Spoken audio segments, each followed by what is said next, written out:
Hello friends, welcome back to my channel. I hope आप सब अच्छे होंगे। तो चलिए, जैसा कि स्पीडी करेंट अफेयर्स का जो हमारा सीरीज़ चल रहा था उसमें आज हमारा 6th डे है।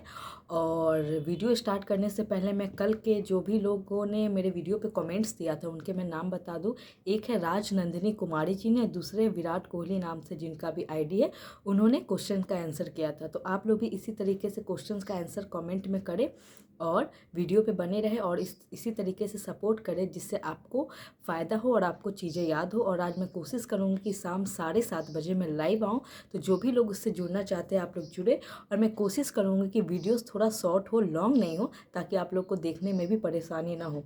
तो आज जो हमारा पेज नंबर है वो है 5th पेज नंबर। तो मैंने इस नाम से स्पीडी करेंट अफेयर्स के नाम से एक क्या किया है, प्लेलिस्ट भी बना दिया है। तो जो भी लोग नए हैं वो चैनल को सब्सक्राइब कर ले और प्लेलिस्ट में जाके देखिए, इससे पहले की सारी वीडियोस आपको वहाँ पे अवेलेबल है।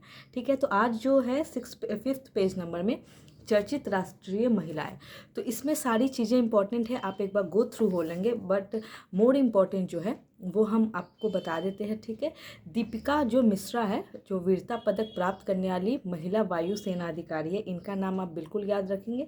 दूसरा है CSIR की पहली महिला निदेशक, पहली है ऊपर से महिला है, तो ये आप याद रखेंगे, नल्ला थम्बी कलाई सेल्वी। ठीक है, थर्ड है सेबी की पहली महिला अध्यक्ष माधवी पूरी बूच।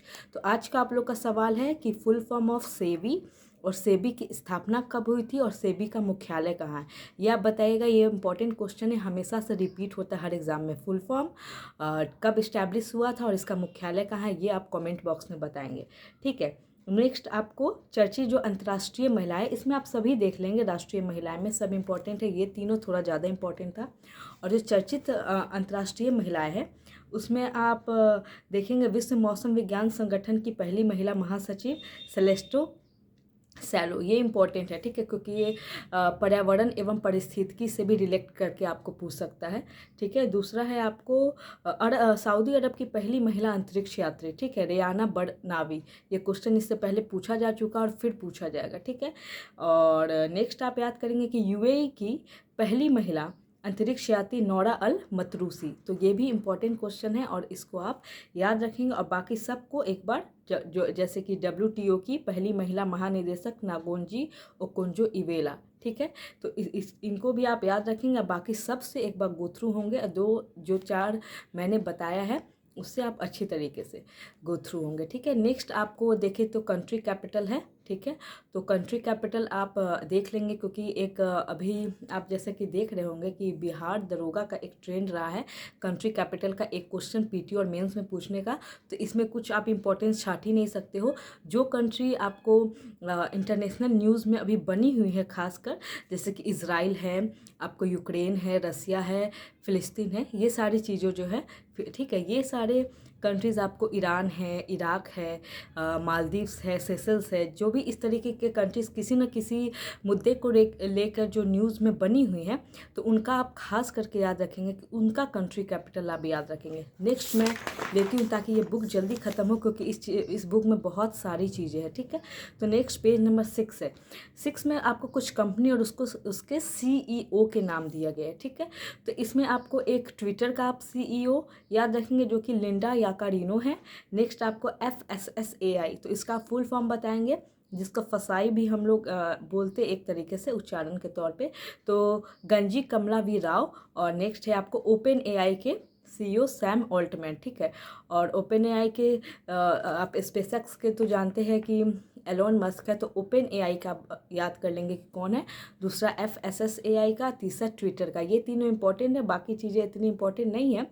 और एक आप देख लेंगे संसद TV, क्योंकि आपको पता है कि पहले जो आपको लोकसभा और राज्यसभा से रिलेट करके जो चैनल था, वो दोनों को जो क्या किया है, मर्ज करके संसद TV के नाम से उस चैनल को बनाया है। तो ये क्वेश्चन भी पूछा गया है, हालांकि ये पुराना न्यूज़ है, बट ये याद रखना जरूरी है, उत्पल कुमार सिंह इसके CEO है। ठीक है, तो ये आप याद रखेंगे। बाकी फ्लिपकार्ट वगैरह, फेसबुक वगैरह उतना इम्पोर्टेंट नहीं है, तो ये चीज़ें आप याद रखेंगे। नेक्स्ट में आप आएंगे नेक्स्ट में आप आएंगे इधर जो आपको गणतंत्र दिवस समारोह है, तो आप इसी बार का याद रखेंगे 2024 का, जो कि हमारा 75वां गणतंत्र दिवस था। तो इसमें फ्रांस के राष्ट्रपति यहाँ के अतिथि आए थे, आपको पता है, इमैनुअल मैक्रो जी। ये याद रखिएगा, ये पूछेगा ही पूछेगा क्वेश्चन, ठीक है। बाकी पिछले साल के याद रखने की आपको जरूरत नहीं है, ऐसे 2023 का अगर आप याद रखते हो तो अच्छी बात है। नेक्स्ट कुछ मिशन है जो कि बहुत इंपॉर्टेंट है, आपको पता है, उसमें गगनयान है, आदित्य L1 है, चंद्रयान 3 है। किस दिन इसका प्रक्षेपण हुआ, चाहे किस दिन ये उस जगह पे पहुंचा जहां के लिए इसे प्रक्षेपित किया गया था, तो वो कुछ डे इंपॉर्टेंट हो जाता है। और किस प्रक्षेपण यान से उसको भेजा गया था, ये भी चीज़ें इंपॉर्टेंट हो जाती है। तो आप 3 चीज़ों का तो बिल्कुल भी टिप्स पे आपको याद होना चाहिए। चंद्रयान 3 जो कि 14 जुलाई 2023 को प्रक्षेपित किया गया था LV-M3-M4 के द्वारा। और आपको ये भी पता है कि वो 23 अगस्त के दिन चंद्रमा के दक्षिणी छोर पे पहुंचने वाला भारत का पहला यान था। और भारत ही ऐसा देश था कि जो कि चंद्रमा के दक्षिणी छोर पे पहली बार अपना मिशन भेजा है। और उसी दिन 23 अगस्त के दिन माननीय हमारे प्रधानमंत्री जी ने उस दिन को अंतरिक्ष दिवस के रूप में घोषित किया है 23 अगस्त को। तो एक इम्पॉर्टेंट डे में आप ये चीज़ याद रखेंगे। दूसरा है आदित्य L1 मिशन। आपको पता है कि सूर्य के सतह का अध्ययन करने के लिए आदित्य L1 को भेजा गया है, जो कि 15 लाख किलोमीटर की दूरी है पृथ्वी से। लैग्रेंज 1, L1 का फुल फॉर्म है लैग्रेंज 1। और ये आपको 2 सितंबर 2023 को प्रक्षेपित किया गया PSLV C57, ठीक है। ये आपको कंफ्यूज करने के लिए पूछेगा कि PSLV C57, 58, तो आप याद रखेंगे कि जो PSLV C57 है वो आपको आदित्य L1 का है, ठीक है। फिर से आप मुझे जहाँ तक याद है कि सिंगापुर का कोई कुछ ऐसा मिशन भेजा था भारत, वो PSLV C56 था, ठीक है। और एक आपको PSLV C58 किसका है, वो एक्सपोसेट का है, ठीक है। ये सारी चीज़ें आपको याद करनी होगी। आज मैंने ही सुबह में एक वीडियो डाला था एक्सपोसेट को लेके, उसका जो प्रक्षेपण किया गया था वो PSLV C58 था। तो ये सभी जो श्रृंखलाएँ हैं वो आपको याद रहनी चाहिए, क्योंकि अगर मैच करने के लिए दे देगा तो आप वहाँ पे फंस जाएंगे, ठीक है। नेक्स्ट है गगनयान मिशन, जो कि पहला मानव मिशन है। उसको 21 अक्टूबर 2023 को प्रक्षेपित किया गया GSLV Mark 3 द्वारा, ठीक है, GSLV Mark 3 द्वारा। तो ये तीनों आपको मेन इंपॉर्टेंट है। इसका आप कब प्रक्षेपित किया गया, कब पहुंचा, कौन सा डेट उस दिन को लेकर घोषित हुआ, जैसे 23 अगस्त को लेकर। और जो भी आपको प्रक्षेपण यान या रॉकेट है उसका जो नंबर है वो आपको याद रहना चाहिए। खासकर ये 3, गगनयान, आदित्य L1 और तीसरा है चंद्रयान 3, ठीक है। नेक्स्ट आपको याद रखना है कि 2024 में अब कौन कौन सा आगामी जो इसरो के मिशन थे, जैसे कि गगनयान 1 और 2 2024 में प्रक्षेपित किए गए। भारत का पहला मानव युक्त अंतरिक्ष मिशन है, क्योंकि पूछ देगा कि गगनयान क्या है, तो वो आपको 4 ऑप्शन में से चुनना होगा, ठीक है। मैं फास्ट बोल रही हूँ ताकि मैं इस चीज़ को जल्दी ख़त्म कर पाऊँ, वीडियो लेंदी ना हो और आप लोग इससे गो थ्रू होकर अपने बुक्स में याद कर ले, ठीक है। नेक्स्ट है शुक्रयान 1, जो कि 2024 में हुआ है और शुक्र के वायुमंडल का अध्ययन करने के लिए नॉर्मल चीज़ें हैं। मंगलयान 2, जो कि 2024 में मंगल ग्रह हेतु भारत का क्या है, इंटरप्लेनेटरी मिशन है।